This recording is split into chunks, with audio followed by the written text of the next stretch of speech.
Same one. Good afternoon, guys. Thanks for coming and listening. Interesting fact, did you know that tigers have 18,000 times less space while they're in zoos than in the wild? And polar bears actually have up to 1,000,000 times less space. It's a known fact that wide roaming animals that roam over long periods of times, they're far worse off while in zoos. And polar bears can actually walk a mile or walk a distance of up to London in an average year. So imagine taking that and then reducing it to the size that they're in now. So my first point that I want to get into is that every human being, living being, should roam freely. Now, we all roam freely, it's like it's part of life. But there's people like humans where we're confined to certain areas because that's how we live, that's how we sustain, we work and have jobs in certain areas. But we are allowed to roam freely as we want, we can walk wherever we want. It's a part of life. Now take an animal, for example. They're gonna roam a vast area, and that's part of their life. That's how they live, they hunt their game and travel those long distances.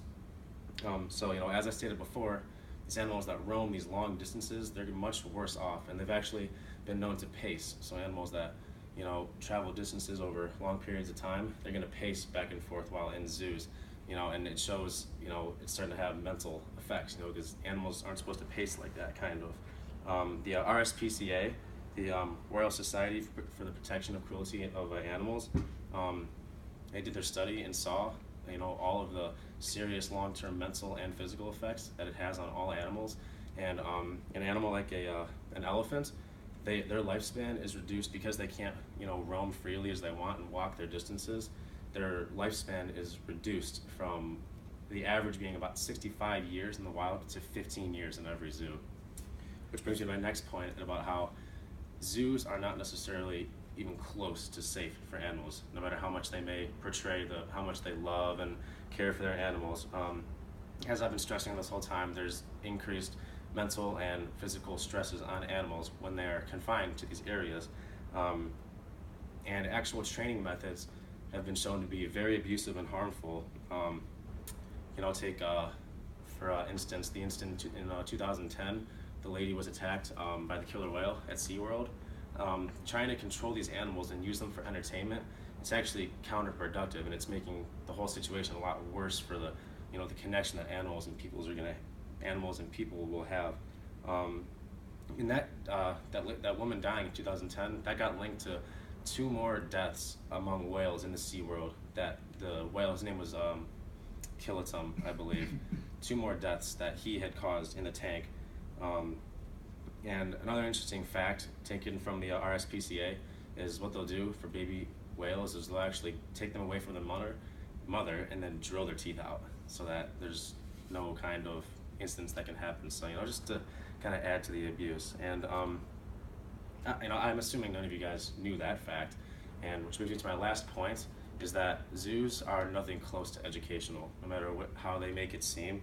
They're meant to be educational in the beginning, but they've been proven to have no real educational benefits or help learning outcomes from any kids. There was a study taken by CAPS, the Captured Animal Protection Society, with 2,800 kids in London that went to London zoos, and all the results showed that they had no learning, they had no increased education or learning outcomes. So it's like even if they did learn something, they couldn't expand even one sentence on it.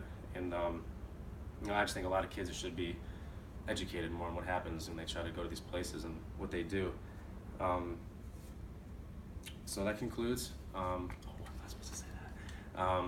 So I hope through these main points, I've showed valid evidence to show why animals should not be held captive against their will. Thank you guys for listening. Have a great day.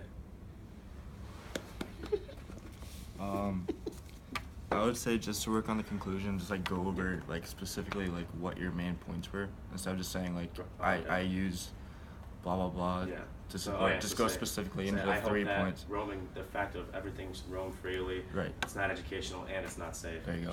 Okay.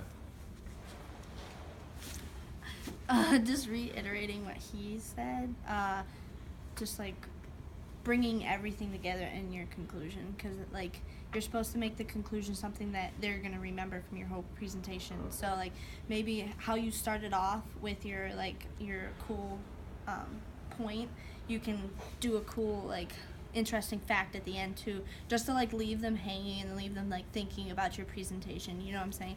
Like, not saying that it was boring, but sometimes people are not interested in certain things, and having like something like that at the end would like it's like a hook at the end. Yeah, You know what I'm I saying? gotcha. Let them think about it. And then another thing, I only counted 2 of your sources, and you have to have 3. Oh, really? You have to Okay. verbally speak 3 of your sources, so that's just another thing. And then in the very beginning, when you said your hook, she said to leave a space because it's a question.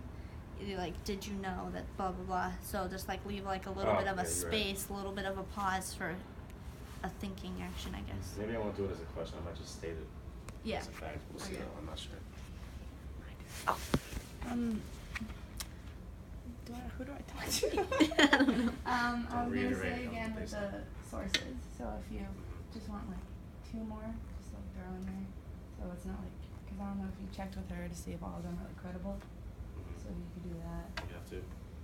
I mean, They are. they like scholarly? Then you should be okay. Yeah. So just add 1 more, and then yeah, just your conclusion a little bit, but then otherwise you'll be good. Thank you. Good job, kiddo.